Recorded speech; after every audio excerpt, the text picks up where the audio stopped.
Hello everyone, happy National Nutrition Month from Duly Culinary Medicine. Here with my team, Dr. Linda Liss, our volunteer extraordinaire, Kaitlyn Randall, and then also our chef, Abbie Cirignani. So we're here to talk about the Mediterranean diet and how the Mediterranean diet can be an important part of your health journey during this Power of Nutrition with National Nutrition Month. Big shout out to all our dietitians within Duly Health and Care who do a great work with our patients every day. So first we're gonna look at this wonderful recipe today, and it's gonna be actually a little substitution for what a typical breakfast scramble you might think about. So we're gonna start off first with the preparation of everything here, and I'm gonna have Abbie, our chef, show you how to do some things. First, we're gonna slice our onion by putting the palm of our hand on top of it, and I'm gonna make some nice long cuts through it horizontally. So it's a big onion. That aside, and then we will cut our pepper, and I'm just gonna go in and cut off the sides first. And we don't wanna waste anything, so we'll use that bottom. What's next, Abbie? What's next is our kale. So I had bought a bunch of curly kale, and I have already taken off the stem. And what the stem does is gives it a little bit of a bitter flavor, you would say. And so I don't like to use that. It's a little bit fibrous as well. So I just peeled it off of the stem, and then just gonna go back and make some big. And is peeling it pretty easy to do? Peeling it is very easy, okay. Yes. A few more ingredients we're gonna add to our scramble is some fresh garlic. A very easy way to work with garlic is to smash it and make it as small as possible, and then it will be easy to chop, and you just wanna take the palm of your hand and smash, make it nice and flat, and then just go back in again, keep those fingers out of the way, and just go in and make nice long strokes, keeping the tip of your knife down, and just keep turning. Cool tip about garlic as well. You actually, if it's possible in your cooking process, to allow the garlic to sit for at least 10 minutes to get exposure to oxygen. There's a really cool compound found in garlic and basically all of your allium family, but especially garlic. When I mention allium, this is your scallion, your garlic, your onion family, and this specific compound called allicin actually needs exposure to oxygen to be activated so that we can actually get the health benefits associated with it. It's really connected to improving cardiovascular health. So I recommend if you can give it a little bit of exposure to oxygen before cooking, why not get all the health benefits you can? Okay, now we're gonna cut our tofu. This is a firm tofu that holds a lot of water. So I put it in a colander and drained it for about 20 minutes to get some of that moisture out. But being firm, it should hold up pretty well. So I'm gonna cut it into cubes, and then once it's in the pot, we're gonna use a wood spoon and mash it to resemble a scrambled egg. So Linda, tell us about what's tofu? What's it made from? Why do so many people get freaked out by it? I mean, what's it all about? So we are using tofu today in place of eggs. So tofu is made from soybeans. So again, this falls into our legume family, and we like the tofu because tofu is a plant-based protein and also has a lot of fiber in it. And so there is no cholesterol in tofu because cholesterol is only found in our animal products.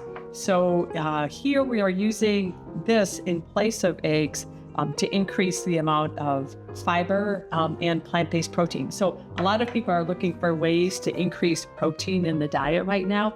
And so this is a way where we're making a very healthy breakfast by adding in a lot of protein. We have a lot of fiber as well. And we're not gonna have any cholesterol with this. Okay, we're ready to put our scramble all together. We're gonna get our pan nice and warm, and then we're gonna add our olive oil. We're gonna give that a few minutes to get warm. You could take a couple little pieces of your diced onion, and you'll put it in your pan, and you hear a beautiful sizzle. So we'll add all our onion. And the importance of olive oil is a key component of the Mediterranean way of eating, and it's actually used in a lot of different cultures across the world. but olive oil has a lot of healthy antioxidants. It has a lot of polyphenols, very beneficial for your heart health, your immune system, and for other parts of your digestive system as well. So it's a mainstay of bass. The important thing is you want to try to keep your heat as a medium. You don't want to go super high in terms of olive oil because sometimes it can break down a little bit. The other key thing is that look for single source olive oil, is that's usually where we're going to be you get your purest form, where you get olive oil that says it's from many different countries. That's often kind of the bottom of the barrel kind of thing. So you're not going to get the higher quality health benefits from that type of olive oil. So we're going to add our vegetables first, and you'll see that I'm doing all the vegetables and I'm waiting to add the garlic because we don't want our garlic to burn. So that's best to add towards the end of your sauteing of all your bigger vegetables. Too bad you can't smell. This is already smelling great. It does smell great. Also, that food, we hear terms of what's called eating the rainbow. So this is a nice example in this dish where you have a lot of brightly colored foods, and along those same lines, it provides a lot of anti-inflammatory benefits, some of the antioxidants and polyphenols that are in all these foods, and it also will help that inflammation. So we're going to add our tofu, and as it cooks, I'm going to start to break it up with our spoon. And the protein content's pretty good in this, right? Yes, I think yes. in this dish we get about 15 grams of protein in a serving in terms of that. And for all you people that are interested in using protein to get stronger and working out and things like that, this actually, there's studies showing that plant protein, especially from soy protein, creates the same benefits as animal protein or animal protein supplements like a whey powder or something like that. So you don't necessarily have to just do that. You can actually do it from a plant protein and still get all the health benefits you're looking for performance. So I'm going to add my kale now towards the end. Any dish I am cooking using spinach or kale, any green leafy, I like to add to the end. I don't like it to wilt down so much. I like to keep it crisp and fresh. I think the health benefits are probably greater that way too. Yeah. Love the color popping in this Great dish right color, now. yeah. So appealing. And that's an important thing, because color is important not just from a nutrition perspective, but just to that food enjoyment perspective that you're talking about, Linda, with regards to the appealing to the eyes. So we eat with all our senses, right? We eat with obviously our nose and our tongue with the taste and smell, but it's also the visual aspect that can really appeal to those senses and even start getting your mouth watering like mine is right now. Look at it. Yep. And then we're going to add our parsley, and then to really boost the flavor, we're going to add some of our Parmesan cheese. Good. Yep. Could sprinkle that in if you want. Lovely. And the reason why we like Parmesan or hard cheese over soft cheese like a cheddar or a Monterey Jack, for example, is that it's a fermented cheese and it's got better flavor, more of a what we call umami or health benefit that way, and much less in cholesterol and a lot lower in saturated fat than what other soft cheeses would be. So, but you can still get a great flavor out of this dish. Look at that beautiful dish. And we're going to plate this up for you now. And here is our final product. Smells good. Looks Smells good. great. Beautiful color. We're gonna serve it up. Everyone's going to get a little and it looks like eggs. All your friends. That's right. Exactly. This is actually a really great dish for picky eaters who maybe don't always like the idea of eating tofu.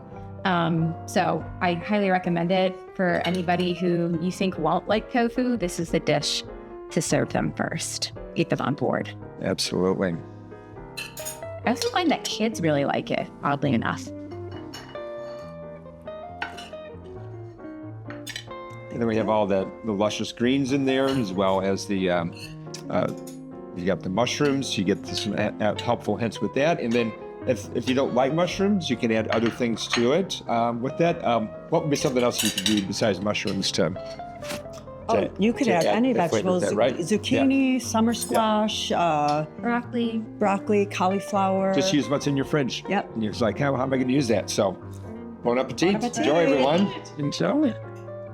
And here's to National Nutrition Month. Delicious. So good. Mm-hmm. One thing that's interesting too about the Parmesan cheese is it adds that really savory umami flavor that Dr. Duncan was talking about. What's really nice too about umami is what creates that sensation is an amino acid called glutamate. And that actually sends a signal to our brain that there's a lot of protein present and makes it more addicting. And this is good. We want to be addicted to the good stuff. Right. Absolutely. Thank you all. Great Thank you. doing this together.